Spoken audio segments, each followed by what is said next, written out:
I'm probably the last person who should be a judge, because I'm 71 years old. So when I was born, we didn't have a telephone. And when I was about, I think when I was about 8, and we got our first TV.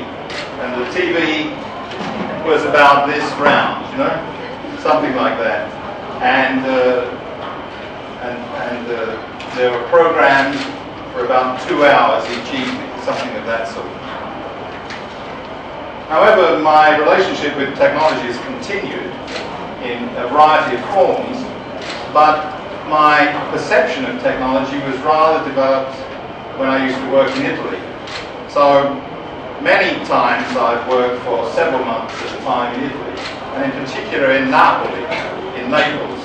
This is the great city of Italy, in my view. It's the New York or Shanghai of the Mediterranean. It's a place where everything is possible. And it's been possible there for some 2,000 or 3,000 years.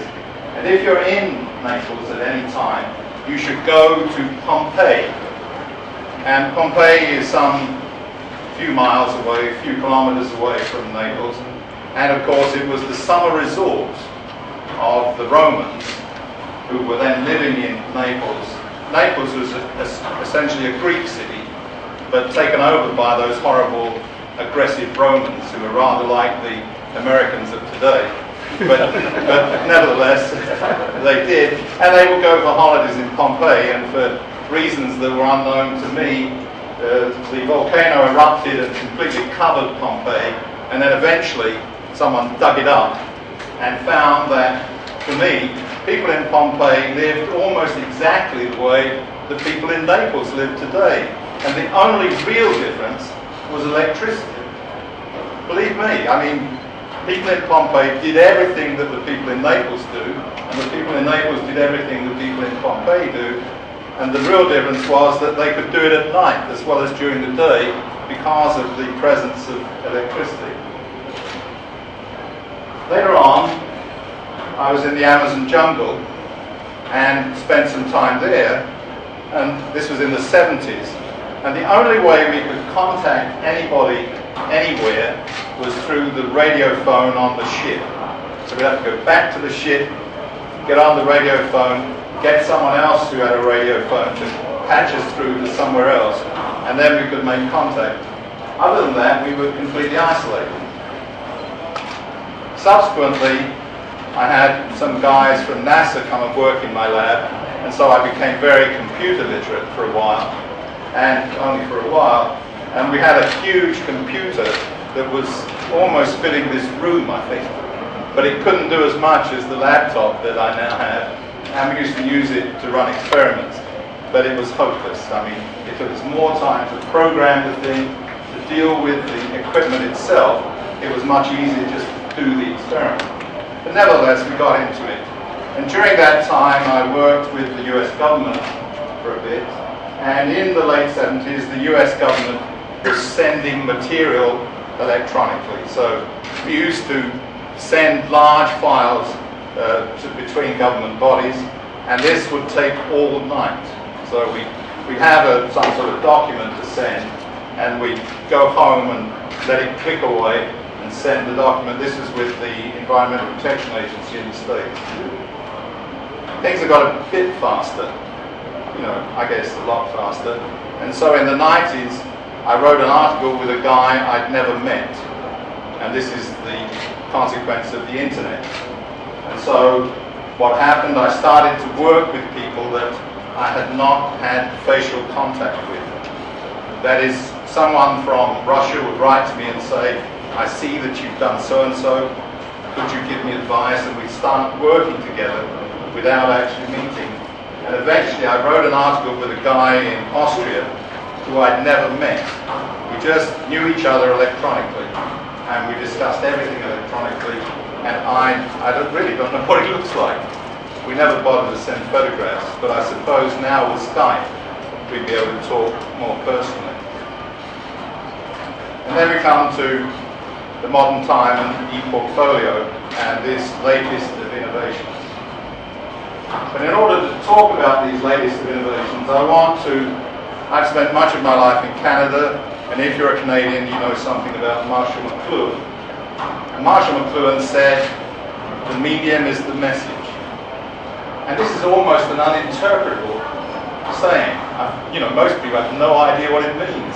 The medium is the message.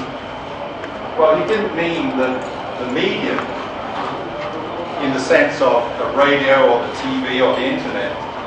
What he meant by a medium was any form of new idea, innovation, anything that was new and had an effect on human affairs. So he used the word medium in a very special sense, and a very generalized sense. And then the message, he thought, was the change that came about by using that medium. And so what he meant was, what I think he may have meant, when he said the medium is the message, he meant that when you have a new innovation of some sort, this new innovation will ultimately affect human affairs. It's going to affect what everybody does. He then divided up into the obvious message and the non-obvious or hidden message.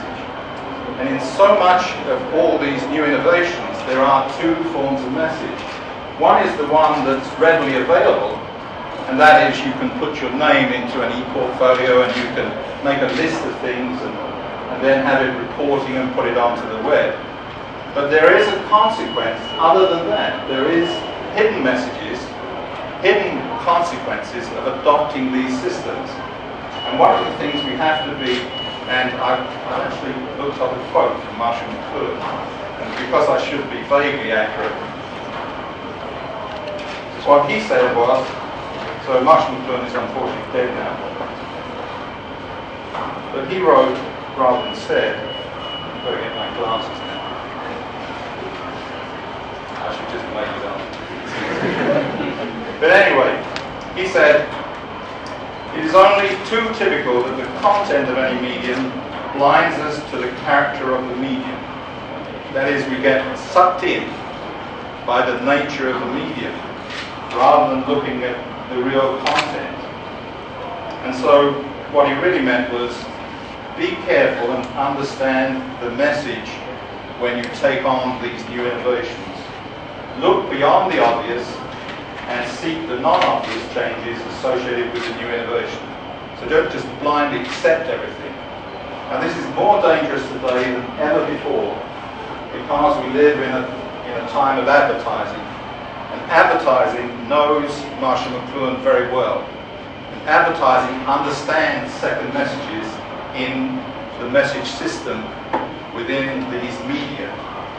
And so advertising uses all of these tricks that Marshall McLuhan recognized in order to flog stuff to us, to sell stuff to us. And so we have to be even more guarded today as we take on these new innovations. I know a lot of salesmen here won't like this, but nevertheless I believe it to be true. And so we have on the one hand, as we're going to see today, a powerful tool available for innovation. That's the e-portfolio, but it will affect our lives. It's already affecting the lives of school kids. Most school kids now have e-portfolios, and any 12-year-old will tell you a lot about e-portfolios, much more than a 20-year-old. I don't know about 6-year-olds, but they probably know about it too. But anyway, I'm very pleased to welcome you all today to the e-portfolio competition, and I hope that the warning message that I had